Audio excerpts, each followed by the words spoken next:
My finger hovered over the send button. One click, and my resignation would be official. Outside the glass conference room, Chloe was frantically trying to explain to our largest client why their $2.3 million payment had vanished into the system. Alarms blared from every workstation.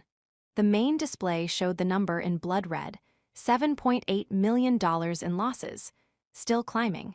Developers were shouting across the room, trying to trace the cascade of failures. Someone knocked over their coffee. Another engineer had their head in their hands. This was the disaster I'd warned them about for weeks. The disaster they'd called me resistant to change for predicting. I clicked send. My resignation went through just as another wave of transaction failures hit the system. Chloe's eyes found mine through the glass, panicked and pleading. I grabbed my bag, stepped into the elevator, and watched the chaos disappear as the doors closed. 5 years of my life, ending in the spectacular failure I'd tried desperately to prevent. Before we dive into how everything fell apart, hitting that subscribe button helps more than you might think.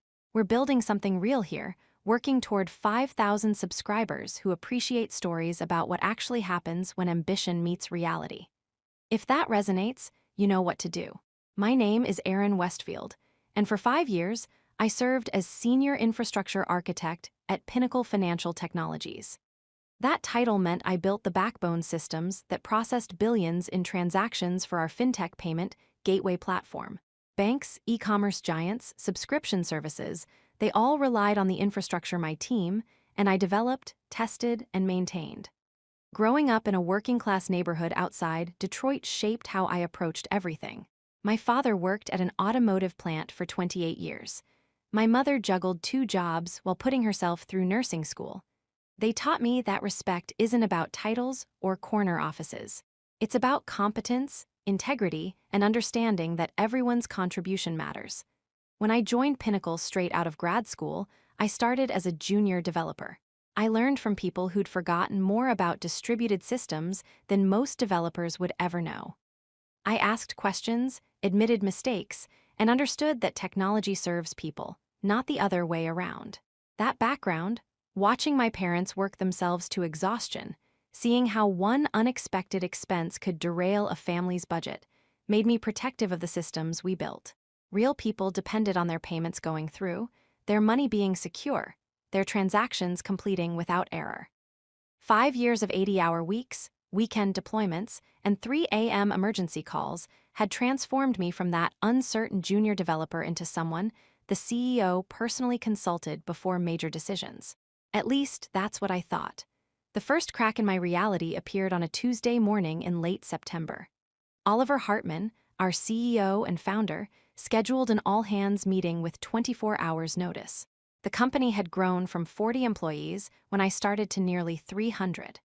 We'd secured our Series C funding 8 months earlier, $180 million that valued Pinnacle at over $1 billion. The auditorium buzzed with speculation as we filed in. Acquisition rumors had circulated for weeks. Maybe Google, maybe PayPal, the possibilities seemed endless. Today marks a transformative moment in Pinnacle's journey, Oliver began, his voice carrying that practiced motivational speaker cadence. We're not just building software, we're building the financial infrastructure of tomorrow.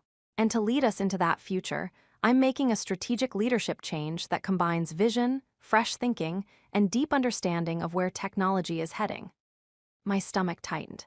Strategic leadership changes rarely meant good news for people who actually did the work. I'm thrilled to announce that Chloe Hartman will be joining Pinnacle as our new Director of Infrastructure and Platform Development. The room erupted in polite applause. Chloe walked onto the stage, 23 years old, wearing a designer blazer that probably cost more than my monthly rent. She'd completed her undergraduate degree at Yale, majoring in economics, then spent 2 years in a rotational program at her father's company, which mostly meant attending conferences and sitting in on strategy meetings. Her entire technical experience consisted of a 3-month internship at a mid-sized tech company where she'd allegedly led a mobile app redesign. I knew this because I'd looked up her LinkedIn profile within seconds of hearing her name. Director of Infrastructure and Platform Development. My role? Well, not officially my role. I'd been senior architect, technically a step below director. But I'd been performing director-level responsibilities for 18 months, ever since our previous director, Russell, left for Amazon. Oliver had told me the director position was frozen due to budget constraints, despite our $180 million in fresh funding. He'd assured me the promotion was coming, that I just needed to be patient, that my contributions were valued. Apparently, valued meant training the boss's daughter. After the all-hands meeting, Oliver's assistant informed me that I'd been assigned as Chloe's primary technical mentor. 2 weeks of knowledge transfer, starting immediately. The bitterness tasted metallic in my mouth, but I smiled and nodded. What else could I do? The first session took place in conference room 3 billion the next morning at 9 sharp. Chloe arrived 7 minutes late, carrying a vanilla latte and scrolling through her phone. She looked up, smiled with practiced politeness, and settled into the chair across from me. "So, Aaron, right? Dad says you're the person who knows everything about our infrastructure. I'm familiar with the systems, yes." "Great. I'm a fast learner, so this should be pretty straightforward." She pulled out a brand new MacBook Pro, still in its protective film. "Where should we start?" I'd prepared a comprehensive overview, our tech stack, architectural decisions, scaling challenges, security protocols, the works. I opened my laptop and pulled up the first presentation. Pinnacle's infrastructure processes an average of 47 million transactions daily across 14 time zones.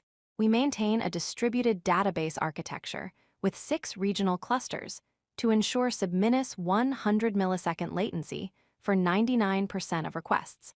Our payment gateway integrates with 312 financial institutions worldwide, each with unique protocols, security requirements, and compliance standards. Chloe nodded, her fingers poised above her keyboard like she was about to take notes. Instead, she glanced at her phone as it buzzed. "Sorry, just 1 second." She typed a quick response, then looked back up. "Okay, so we process a lot of transactions, got it. How hard is it to, add new features?" The question revealed a fundamental misunderstanding of what we did.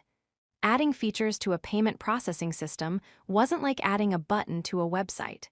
Every change rippled through dozens of integrated systems, required extensive security audits, needed compliance approval from regulators in multiple countries, and demanded exhaustive testing because a single bug could cost millions.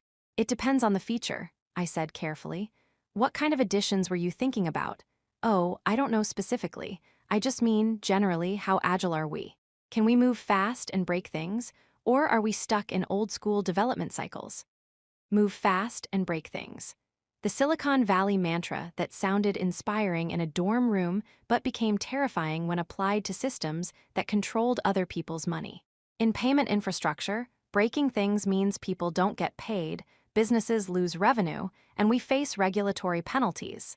I explained, keeping my tone neutral. We move as fast as we can while maintaining the reliability our clients depend on. Right, of course, but there's always room for innovation, fresh perspectives. Fresh perspectives. She'd been here for 24 hours. We continued for another hour. I walked through our deployment pipeline, explaining our testing protocols, our rollback procedures, our incident response framework. Chloe nodded frequently, asked surface-level questions, and checked her phone 8 times. As we wrapped up, she stood and gathered her laptop. "This is super helpful, Aaron. I can already see some areas where we might want to optimize. Dad mentioned you've been doing director-level work without the title. That must be frustrating." The comment landed like a slap disguised as sympathy. "I focus on the work itself," I said. "That's such a healthy attitude. Honestly, I told Dad he should have promoted you properly, but he thought bringing an outside perspective would be better for the company's growth trajectory." She smiled, apparently unaware that she just confirmed my suspicions. "Anyway, same time tomorrow." The 2 weeks that followed tested every ounce of professionalism I'd developed. Day 3, Chloe asked why we couldn't just use blockchain to solve our scaling challenges. When I explained that blockchain technology was fundamentally unsuited for high-frequency payment processing, she suggested I might be resistant to innovation. Day 5. She proposed migrating our entire infrastructure to a new database system she'd read about in a TechCrunch article.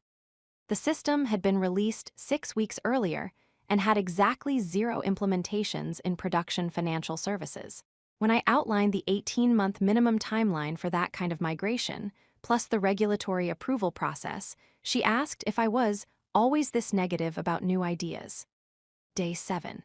Chloe scheduled a meeting with our VP of Engineering, bypassing me entirely, to discuss modernizing our approach to development. That meeting resulted in an email to the entire engineering department announcing new agility initiatives that would accelerate our innovation cycle.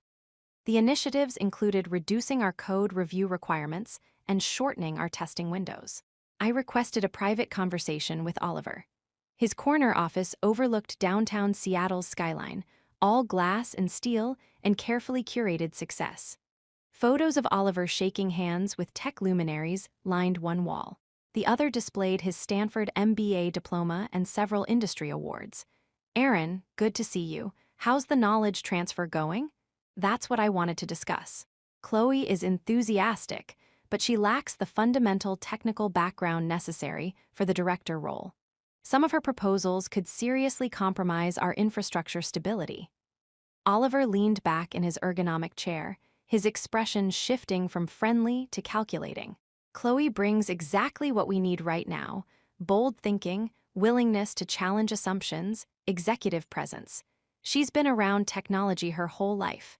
Her godfather founded a unicorn. She understands the business side in ways that pure engineers sometimes miss." Understanding the business side is valuable, I acknowledged, but directing infrastructure development requires technical expertise. We're responsible for systems that process billions in transactions. One wrong decision could what, Aaron? I've been making decisions about this company for 7 years. We've never had a major outage. We've never lost client data. I think I know how to assess leadership capabilities. The dismissal stung, but I pressed forward. "I'm not questioning your overall judgment. I'm raising concerns about a specific situation." Chloe suggested reducing our code review and testing protocols. "That's dangerous. Our reliability is our primary competitive advantage." She's proposing we move faster. Every week we delay a feature is a week our competitors gain ground. Stripe ships new capabilities monthly. We're stuck in quarterly cycles. Stripe has 1,000 engineers and a decade of infrastructure maturity. We have 120 developers and a platform that's only 5 years old. Comparing our velocity to theirs is exactly the kind of thinking that keeps companies from breaking through to the next level. Oliver stood, signaling the conversation's end. I brought Chloe in to shake things up, to push us beyond our comfort zone. Give her a chance. You might learn something. Day 9 of knowledge transfer brought the first real crisis.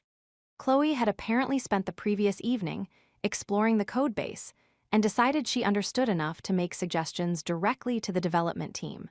She'd posted in our engineering Slack channel at 11 p.m., proposing that we simplify our transaction validation logic by removing what she called redundant checks. The checks she'd identified as redundant were actually sequential validation stages designed to catch different types of errors. Together, they formed a safety net that prevented fraudulent transactions, caught data corruption, and ensured compliance with financial regulations. Removing them would be like removing backup parachutes, because you only need one to land safely. By the time I saw the message at 6 a.m., 3 junior developers had already started debating whether the changes made sense. They were being diplomatic, but I could read the confusion and concern in their responses. I called an emergency team meeting. 15 engineers crowded into our largest conference room, a mix of concern and curiosity on their faces. Many had worked with me for years. They knew I didn't call emergency meetings lightly. "The validation logic Chloe identified isn't redundant," I explained, pulling up the relevant code architecture on the main screen. Each stage serves a specific purpose. Stage 1 validates data format and completeness. Stage 2 checks against our fraud detection algorithms. Stage 3 verifies compliance with regulatory requirements specific to each transaction's origin and destination. Stage 4 confirms the transaction against the client's account parameters and limits. "But some of these checks overlap, don't they?" asked Jason, one of our newer developers. "Like, if Stage 1 validates data completeness, Why do we need stage 3 to check it again? Because stage 1 doesn't know about regulatory requirements that vary by jurisdiction. A transaction that's complete from a data structure standpoint might be missing information required by, say, German financial privacy law or California consumer protection statutes. Each stage adds a layer of verification that catches different classes of problems. Couldn't we consolidate them for efficiency? We could, I admitted. We'd save maybe 40 milliseconds per transaction. We'd also create a single point of failure and make the system exponentially harder to debug when something goes wrong. The current architecture is distributed specifically so that failures are isolated and traceable. The room fell quiet as the implications settled in. I found Chloe in her new office, the one that should have been mine, reviewing what appeared to be interior design options on her monitor. "We need to talk about the Slack message you posted last night." She looked up, her expression shifting from relaxed to defensive. "I was trying to contribute. Isn't that what you want? For me to engage with the team?" "Engaging with the team is fine. Proposing architectural changes to critical infrastructure without understanding the implications is dangerous." "I do understand the implications. We'd process transactions faster and simplify the codebase. That's good for the company. We'd also eliminate 4 separate safety mechanisms that prevent fraud, ensure compliance, and catch data corruption. That's catastrophic for the company." Chloe's eyes narrowed. "Aaron, I appreciate your experience, but Dad brought me in to modernize our approach. Sometimes that means challenging conventional wisdom." "This isn't conventional wisdom. It's engineering fundamentals. Payment infrastructure requires redundancy and validation because the cost of failure is enormous. Or maybe the cost of moving slowly is what's actually enormous, and we're too cautious to see it." She turned back to her monitor. "I'll discuss it with Dad. He understands the strategic picture." That afternoon, Oliver called me into another meeting. This time, Chloe was already there, sitting in the chair I usually occupied during our one-on-ones. "Aaron, Chloe mentioned you two had a disagreement about some technical proposals." "Not a disagreement about proposals," I clarified. "A necessary intervention to prevent dangerous changes to our transaction validation architecture." "See, Dad. This is what I was talking about. Any suggestion I make gets framed as dangerous or reckless."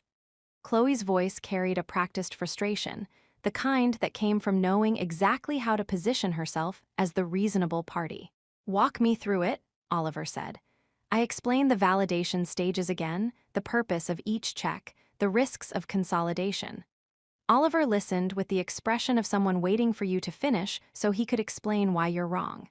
"Here's what I'm hearing," he said when I concluded. "Chloe identified potential efficiency gains. You're resistant because it's not how we've always done things. That's exactly the dynamic I brought her in to disrupt." "That's not what's happening. I'm resistant because the changes would compromise system integrity. This isn't about preference or tradition. It's about maintaining the reliability our clients pay for." "Our clients pay for innovation too," Chloe interjected. "They want faster transactions, new features, modern capabilities. If we're so focused on not breaking anything that we never improve anything, we'll get left behind." "We improve constantly," I said, fighting to keep my voice level. "Last quarter alone, we reduced average transaction time by 12%, expanded to 3 new markets, and integrated with 47 new financial institutions. We did all of that without compromising reliability." 12%, Chloe repeated. "Stripe reduced theirs by 30%. Stripe also had 2 significant outages in the same period, including one that lasted 4 hours and cost their clients an estimated $200 million in lost transactions. We had 0 outages." Oliver held up his hand. "Both of you make valid points, but I need my leadership team aligned, not fighting about every decision. Aaron, you're the technical expert. Chloe, you're bringing strategic vision. Figure out how to work together." The false equivalence was maddening. This wasn't a clash of equally valid perspectives. This was expertise versus inexperience, caution versus recklessness, reality versus ambition. But Oliver had made his position clear. Day 12 of knowledge transfer brought the announcement I'd been dreading. Oliver sent a company-wide email officially confirming Chloe's appointment as Director of Infrastructure and Platform Development, effective immediately. The 2-week transition period was ending early because Chloe had quickly mastered the essential elements and is ready to lead. My new title would be Principal Architect, reporting to Chloe. A lateral move disguised as a promotion through the addition of the word principal. The email praised my invaluable contributions and expressed confidence that Chloe and I would form a dynamic leadership partnership. 20 minutes later, Chloe scheduled her first director-level meeting with the infrastructure team. She opened with a presentation she'd apparently worked on all weekend. The title slide read, Accelerating Innovation, a New Vision for Infrastructure Development. I've spent 2 intensive weeks learning our systems, she began, addressing the 30 engineers packed into the room. I've identified several opportunities to modernize our approach and increase our competitive velocity. She clicked to the next slide. Initiative 1, Agile Deployment Cycles. Currently, we deploy major updates quarterly. That's unacceptable in today's fast-moving fintech landscape. Starting next month, we're moving to continuous deployment. Features go live as soon as their code complete. I felt the room's energy shift. Several engineers glanced at me, clearly waiting for someone to state the obvious problem. Continuous deployment works for certain types of applications, I said carefully. But payment infrastructure requires extensive testing, security audits, and compliance reviews. Our quarterly cycle exists because financial regulations mandate it. Regulations mandate that we verify our systems meet requirements, Chloe countered. They don't mandate a specific timeline. We can verify faster if we build better automation. Our current automation is industry-leading. The timeline exists because compliance reviews involve external auditors who need time to examine our changes against regulatory standards. We can't automate away other organizations' processes. Not with that attitude. She smiled like she delivered a witty comeback rather than a fundamental misunderstanding of how regulated industries worked. She clicked to the next slide. Initiative 2, Streamlined Code Review. Our current code review process requires 3 approvals for any infrastructure change. That creates bottlenecks and slows development. We're moving to a single approval model with automated testing, catching any issues. Natasha, our security lead, spoke up. 3 approvals exist because infrastructure changes can have cascading effects that aren't always obvious to a single reviewer. We've caught critical bugs in second and third reviews multiple times. How many times? Chloe asked. Natasha hesitated, clearly running through mental archives. In the past year, probably 15 to 20 instances.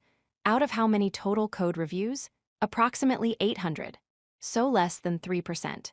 We're slowing down 97% of our development to catch 3% of issues. That's inefficient.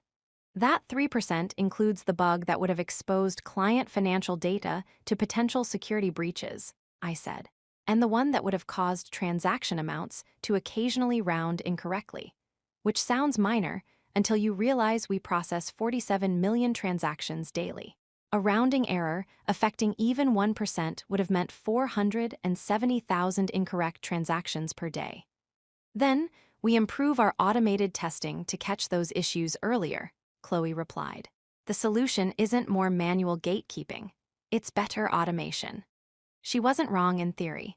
Better automation was always desirable, but she was proposing to remove safety measures before building the automation that would replace them, like removing a bridge before constructing the new one. The meeting continued for another 40 minutes. Each initiative followed the same pattern. Chloe proposed dramatic changes designed to increase speed. Engineers raised concerns about safety and reliability. Chloe dismissed those concerns as resistance to change. By the end, the team looked shell-shocked. That evening, my phone buzzed with messages from concerned colleagues. Natasha, is she serious about these changes? Jason, this feels dangerous. Can you talk to Oliver? Emily, our DevOps lead. I've been here 4 years. I've never seen anything like this. What do we do? I stared at the messages, feeling the weight of responsibility and the sting of powerlessness in equal measure. What could I tell them? That I'd already tried talking to Oliver? That the CEO valued his daughter's fresh perspective more than the collective expertise of engineers who'd built this infrastructure from nothing? I typed and deleted several responses before settling on, document your concerns in writing. If anything goes wrong, there needs to be a record that we raised these issues. It was the advice of someone preparing for failure rather than fighting to prevent it. Day 14, my last day of official knowledge transfer, Chloe announced her first major project. We're going to rebuild our payment processing core, she declared in our final one-on-one meeting. Current system is 5 years old. That's ancient in tech terms. We need something modern, scalable, built with current best practices. The payment processing core was the heart of everything we did. Rebuilding it would be like performing open-heart surgery on a marathon runner mid-race. Our current core processes billions in transactions monthly with 99.97% uptime, I said. What specific limitations are you trying to address? It's not about limitations. It's about technical debt and modernization. I've been talking to some developers Dad knows from his Stanford network. They're using this new framework that's supposedly revolutionary, built for cloud-native, microservices-first architecture. We already use microservices architecture. We've been cloud-native since day one. But this framework makes it easier, more intuitive, reduces development time by like 40% according to their benchmarks. What framework? She pulled up a website on her laptop. The framework had been released 4 months ago by a small startup. The documentation was sparse.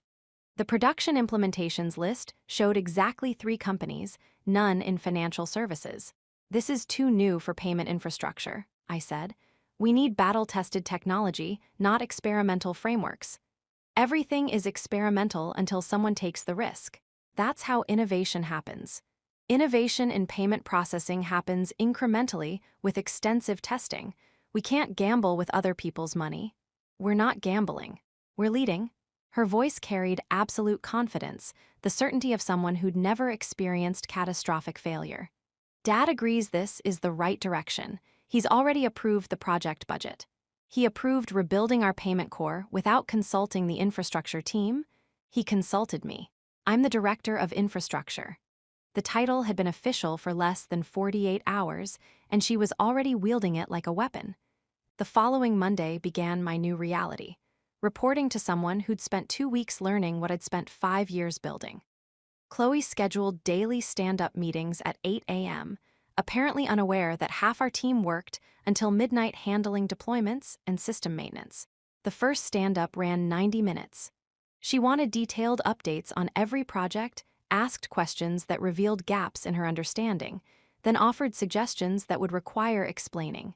Again, why payment infrastructure wasn't like building a consumer app. By Wednesday, attendance at the stand-ups had dropped by a third. Engineers started scheduling client calls or urgent debugging sessions to avoid them. Chloe's response was to make attendance mandatory and start tracking who was engaged with the new vision.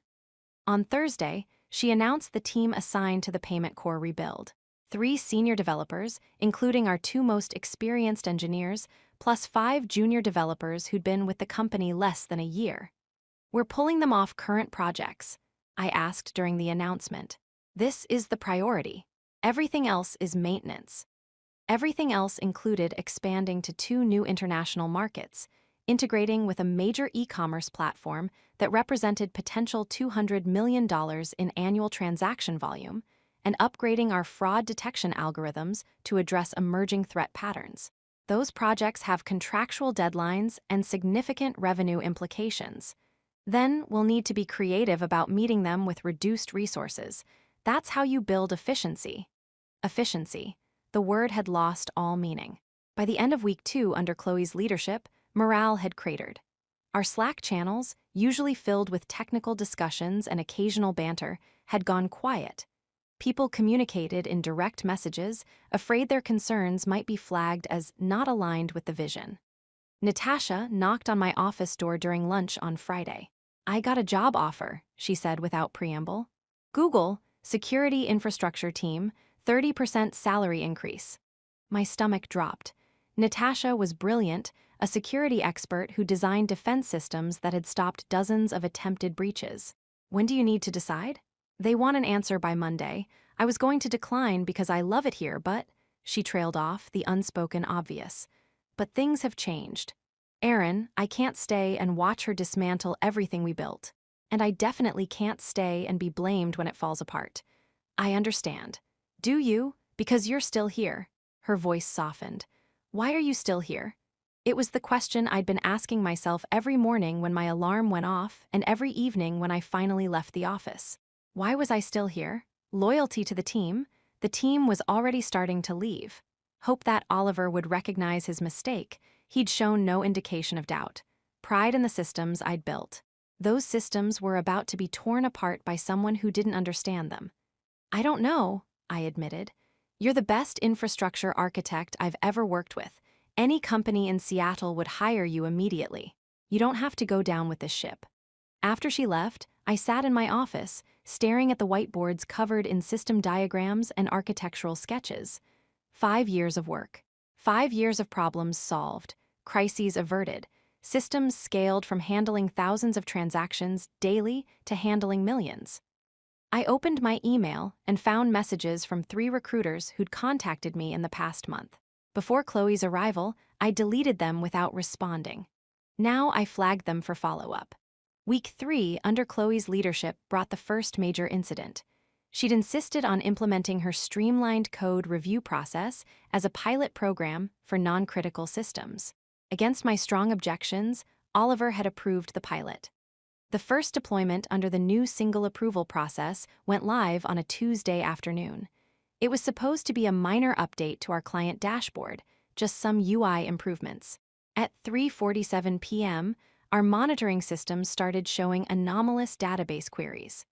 The new dashboard code had a subtle bug that caused it to make redundant database calls, lots of them. Instead of 1 query per page load, it was making 17. Under normal circumstances, this would have been caught in second-level code review. Our database lead always checked for query efficiency. But under the new process, the code had been reviewed by a front-end developer who'd approved the UI changes without examining the database implications. By 4:15 p.m., database performance had degraded by 40%. Transaction processing slowed. Clients started reporting delays. I assembled the emergency response team and began rolling back the deployment. The rollback process took 23 minutes, during which we processed transactions at roughly 60% of normal speed. Total impact: $1.2 million in delayed transactions, 17 client complaints, and a very uncomfortable call with our largest client explaining why their payment processing had temporarily slowed. I wrote a detailed incident report explaining exactly what had happened and why. The single approval process had allowed a bug to slip through that our standard process would have caught. Chloe's response was to schedule a meeting about improving our monitoring systems to catch issues faster, rather than acknowledging that removing the safety measure had directly caused the problem. Oliver's response was to ask why we hadn't built better automated testing. Neither addressed the fundamental issue. We'd removed an effective safeguard and paid the price. Natasha submitted her resignation the next day. 2 senior developers followed by the end of the week. Recruiting engineers with payment infrastructure expertise took months. We were hemorrhaging institutional knowledge faster than we could possibly replace it. I started taking calls with recruiters. Over the next 3 weeks, I received and evaluated multiple offers. Each conversation reinforced what I already knew. I was valued elsewhere, even if I wasn't valued here. The decision crystallized one evening as I sat reviewing the payment core rebuild timeline. 6 months to rebuild systems that had taken 3 years to develop originally, with half the senior engineering talent using unproven technology. The math didn't work. The physics didn't work. The project would fail, and everyone associated with it would be tainted by that failure. I accepted a principal engineer position at one of the major tech companies. 40% salary increase, exceptional benefits, and most importantly, leadership that understood the difference between innovation and recklessness. I submitted my resignation to Oliver and Chloe simultaneously via email on a Friday morning. Professional, concise, no explanation beyond pursuing other opportunities. Oliver didn't respond. Chloe scheduled a meeting for that afternoon. "I'm disappointed," she said when I arrived at her office. "I thought we were starting to work well together." We'd barely spoken in 2 weeks except when absolutely necessary, but I let the fiction pass. I appreciate the opportunity, but it's time for me to move on. Is this about the director position? Because Dad and I discussed possibly creating a co-director structure. It's not about titles, it's about direction. The decisions being made aren't ones I can support. The rebuild, you mean? Among other things. She leaned back in her chair, studying me. You think it's going to fail? I think it's being approached recklessly. Unproven technology, unrealistic timeline, insufficient expertise. That's a recipe for failure. Or it's a recipe for breakthrough success. That's the difference between people like you and people like me, Aaron. You see risk, I see possibility. I see both. I just weigh them differently when other people's money is on the line. Well, you won't have to worry about that much longer. Her voice carried an edge now. 4 weeks seems excessive for notice. Are you sure you need that long? I want to ensure proper documentation and knowledge transfer. How thoughtful. But given that you're not exactly enthusiastic about our new direction, I'm not sure it makes sense for you to be involved in sensitive projects. We'll probably transition your responsibilities sooner. In other words, she wanted me gone, but couldn't legally cut my notice period short. My last 4 weeks at Pinnacle were professionally lonely. I was excluded from planning meetings, left off email threads, and generally treated like I'd already left. I spent the time documenting everything I could. Architectural decisions, system dependencies, operational procedures, emergency response protocols. I compiled it all into a comprehensive wiki that would hopefully help the remaining team navigate without me. Several engineers took me to lunch during those final weeks. They asked if my new company was hiring. I passed along my recruiter's contact information. Natasha's last day was 2 weeks before mine. We got drinks after work. Think it'll survive? She asked. The company or the infrastructure? Either. The infrastructure will probably hold together for a while. It's well built. But eventually, without people who understand it, the technical debt will accumulate. Small issues won't get fixed properly. Quick patches will introduce new problems. It'll be a slow degradation rather than a sudden collapse. Unless the rebuild fails catastrophically. Unless that. We sat in silence for a moment. Do you feel guilty? Natasha asked. For leaving? Every day. But I also know I can't fix this. Chloe and Oliver have to learn the hard way, and I don't want to be there when they do. My last day at Pinnacle was March 15th, a Wednesday. I arrived early to pack my personal items and do a final check of my documentation. At 9 a.m., I had an exit interview with HR. Standard questions about why I was leaving, what could have made me stay, whether I'd recommend Pinnacle to other engineers. I gave diplomatic answers. The truth, that the CEO had handed a critical technical role to his unqualified daughter and was ignoring the catastrophic consequences, wasn't something HR could fix. At 11 a.m., I did a final walkthrough with the infrastructure team. 20 people now, 3 more had left, their replacements not yet hired. The documentation is comprehensive, I told them. Architecture decisions, system dependencies, troubleshooting guides, it's all in the wiki. If you run into something that's not documented, email me. I'm happy to help even after I'm gone. We're going to need that, Jason said quietly. Chloe announced yesterday that we're accelerating the rebuild timeline. Launch is now 4 months away instead of 6. 4 months. They'd been working for 6 weeks and had barely completed the foundational architecture. Now they were supposed to complete development, testing, security audits, and compliance reviews in 4 months. That's not feasible, I said. We told her that. She said we weren't thinking creatively enough. Creativity couldn't overcome mathematics or physics or the fundamental realities of software development. But it wasn't my problem anymore. At 1 p.m., I had my final meeting with Oliver. He'd avoided me for most of the notice period, but apparently felt obligated to at least say goodbye. Aaron, I want you to know I appreciate your contributions to Pinnacle, he said, his tone formal. You helped build the foundation of what we've become. I hope that foundation is maintained properly. Chloe has everything under control. In fact, the rebuild is ahead of schedule. We're already seeing the benefits of her leadership approach. Ahead of schedule?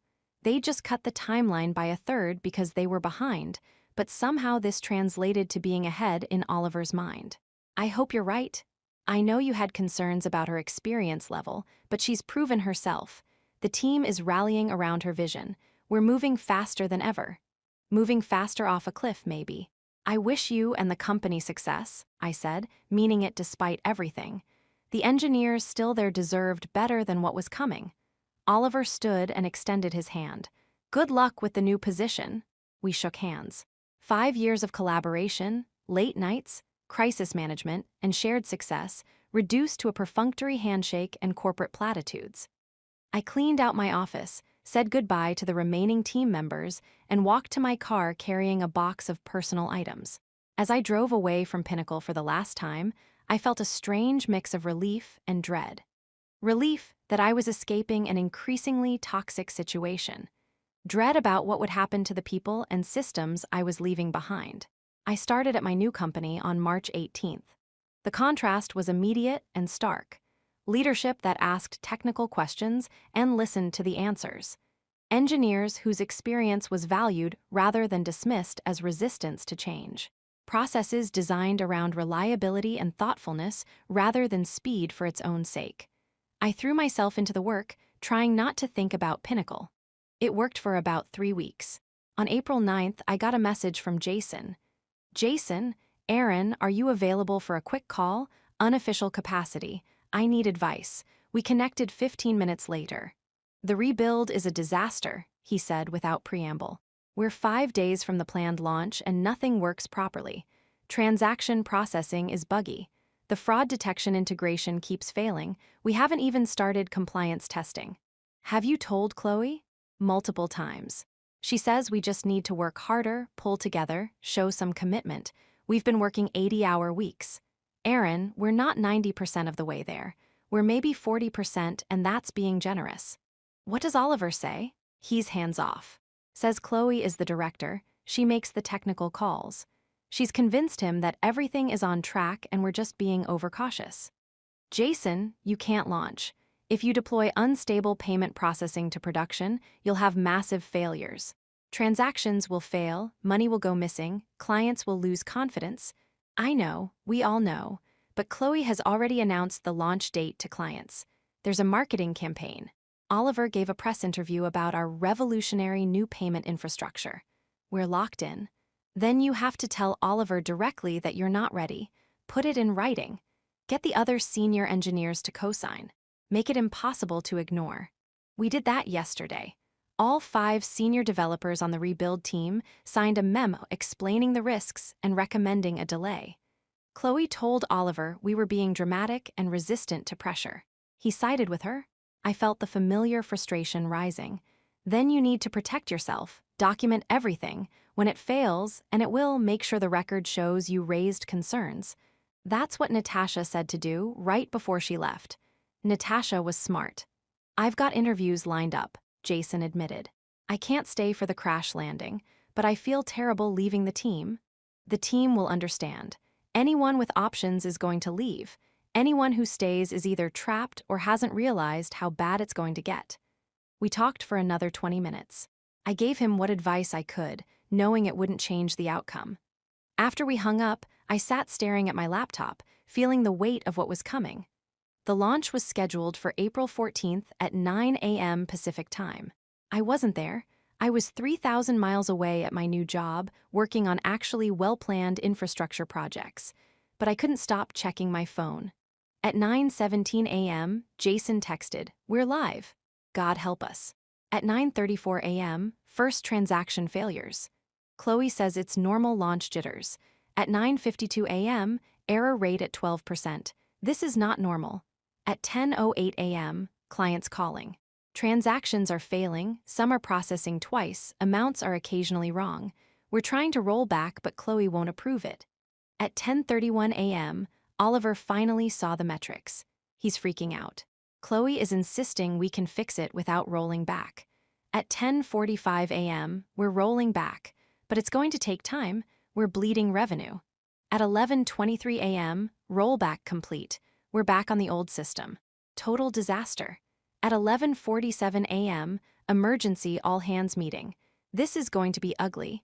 I put my phone down and tried to focus on work, but my mind was at Pinnacle, imagining the chaos. Jason called that evening. 7.8 million, he said. That's the preliminary estimate of lost revenue. Failed transactions, refunds for double processed payments, credits for incorrect amounts, emergency fees for expedited payment processing to fix client issues. I felt sick. How many transactions failed? About 340,000. Some were retried successfully once we rolled back. Others were just lost. And we damaged client trust in ways that are harder to quantify. What did Oliver say? He's furious. Demanded to know why we launched with so many bugs. Chloe blamed the development team, said we didn't communicate the issues clearly enough.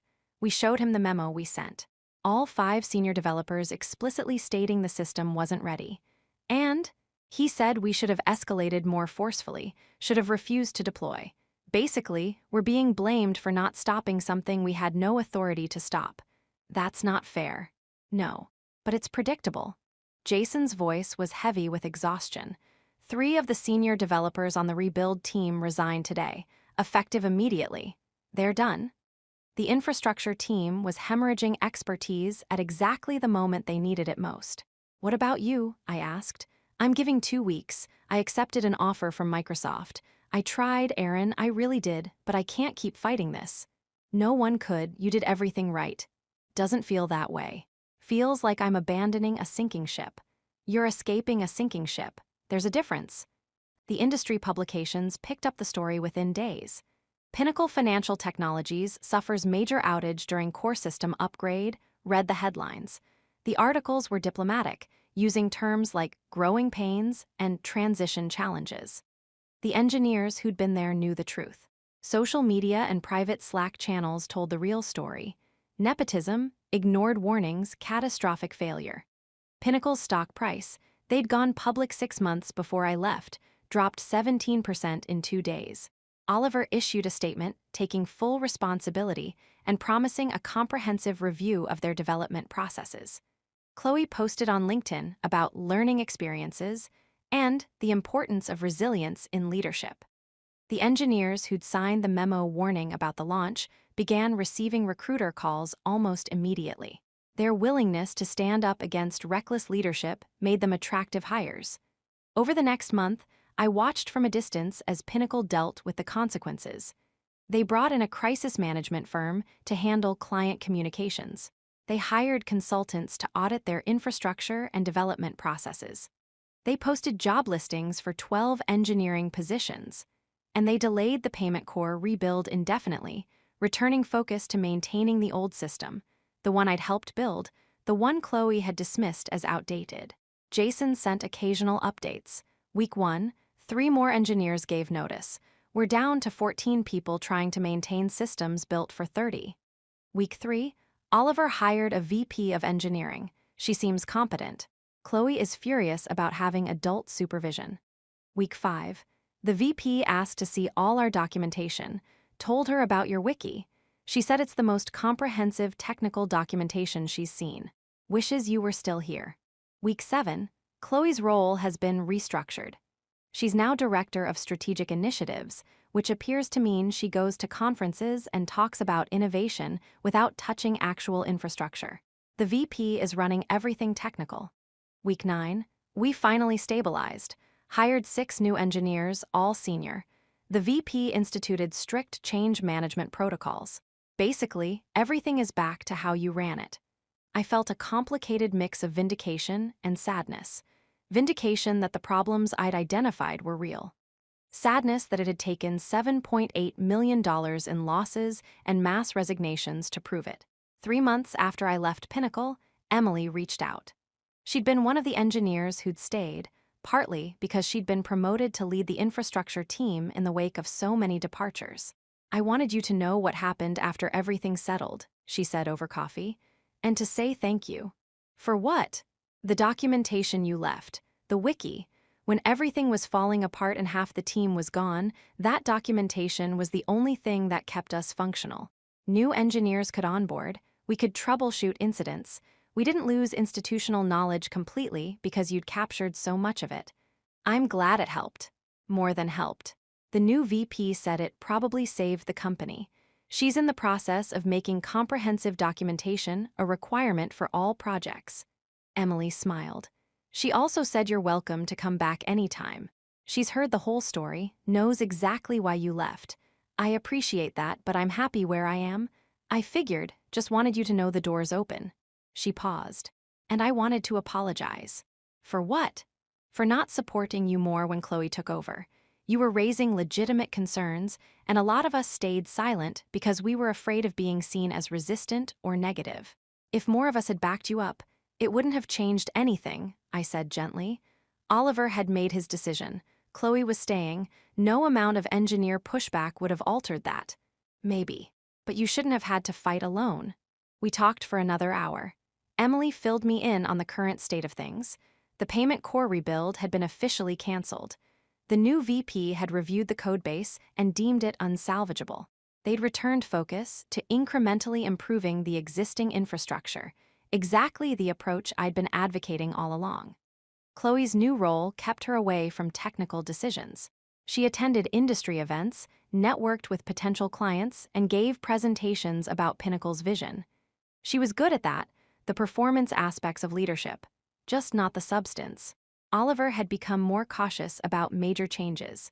The failed launch and resulting losses had shaken his confidence in his own judgment.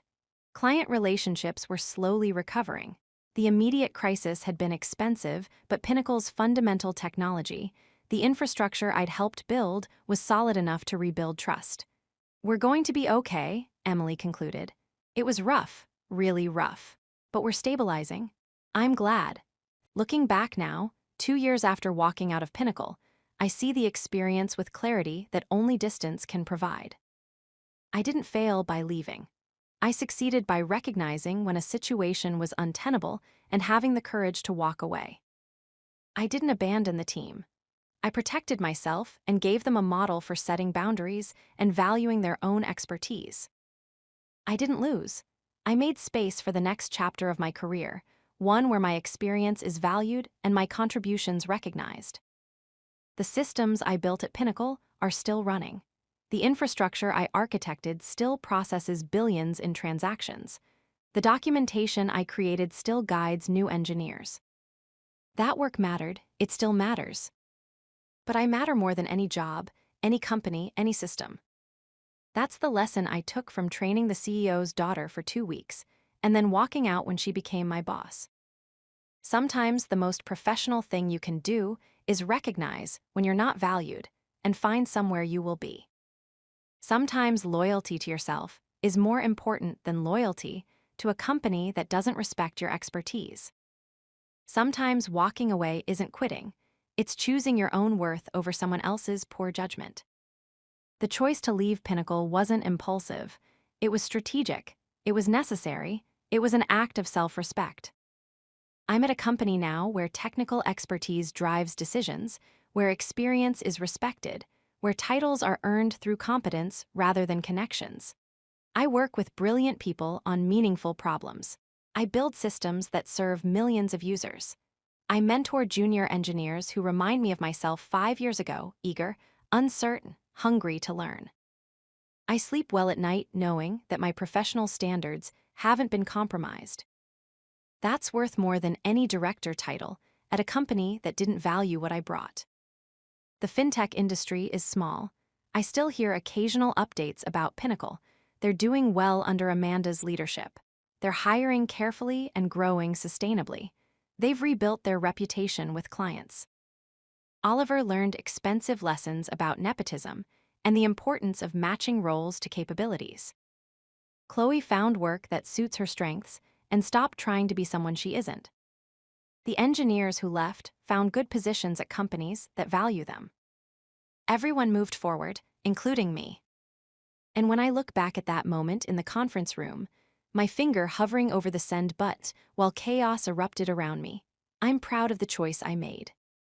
I chose myself, I chose my integrity, I chose a future where my expertise would be valued. That decision changed everything. If this story resonated with you, whether you've faced similar situations or just appreciate honest accounts of workplace dynamics, Subscribing helps build a community that values real experiences over sanitized success stories, complexity over simple narratives, and integrity over easy answers. We're on our way to 5,000 subscribers, and having you as part of this journey matters. Thank you for listening.